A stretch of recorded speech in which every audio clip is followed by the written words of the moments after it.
All right, let's go to the next article. Kevin, I'm going to throw this one over to you. The article is called How to Manage Progressive Myopia in Young Adults by Iman Asghul.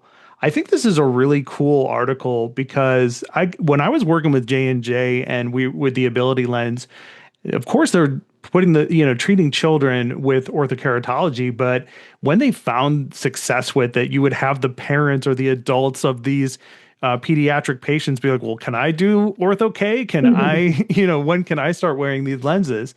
And I think this is a great article about how to work with, late teens and adults when it comes to ortho K. Kevin, what can you tell us about this article?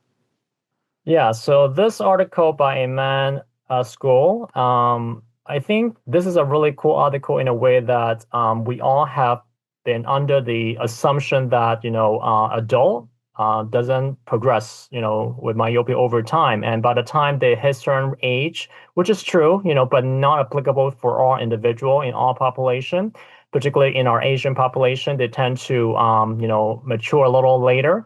So in this article, the author have actually touched upon the basics of what myopia in adulthood looks like, and typically based on the statistic, they're saying that there are about 12 to 13% of individual aged from 18 to 19 tend to still having the progression of refractive error by more than half a diopter per year.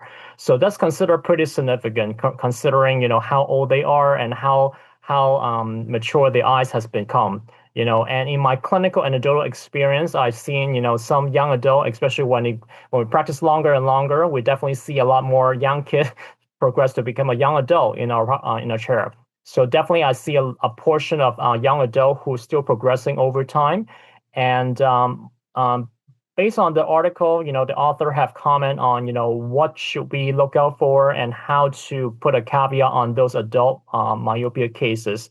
And just because age could be the determining factor should not preclude you from pursuing ongoing myopia management for those population. And the author specifically noticed that if in order to make myopia management effective, is to be a long-term and collective effort for all individuals, not just the patient, not the young adult, not the parent, not a clinician themselves, but also a collective effort. In order to do that, the author have commented that we have to manage myopia just like manage for someone who are younger, with proactive approach and be open-minded, be able to change our mindset a little bit more fluidically.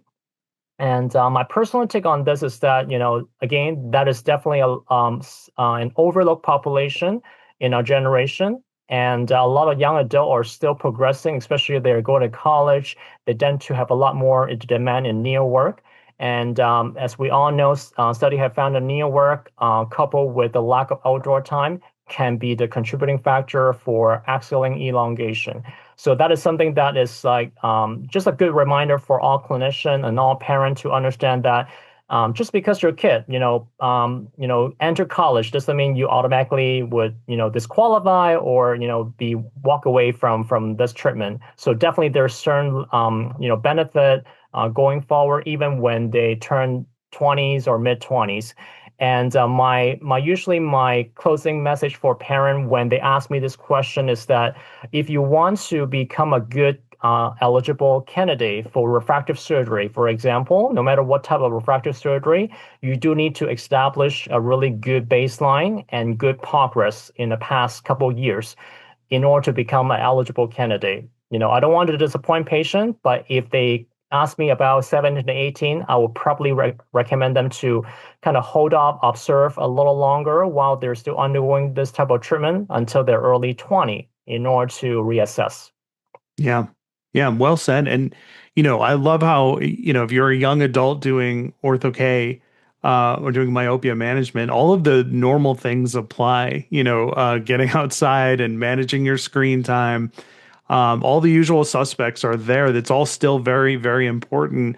I thought it was interesting in the article when it said that atropine eye drops, while effective in children, currently lack solid evidence for slowing progression in older teens and adults. So it was a very thorough article. I thought that was fascinating. If you're interested in getting the rest of the episode, consider becoming a paid supporter of the Myopia Mindset. In addition to an extended version of this episode and every other episode that we do, you'll also get access to exclusive monthly bonus episodes of the Myopia Mindset. And I know you're interested. You've made it this far. You can do so on our Substack, myopiamindset.substack.com. I'll see you at the next one.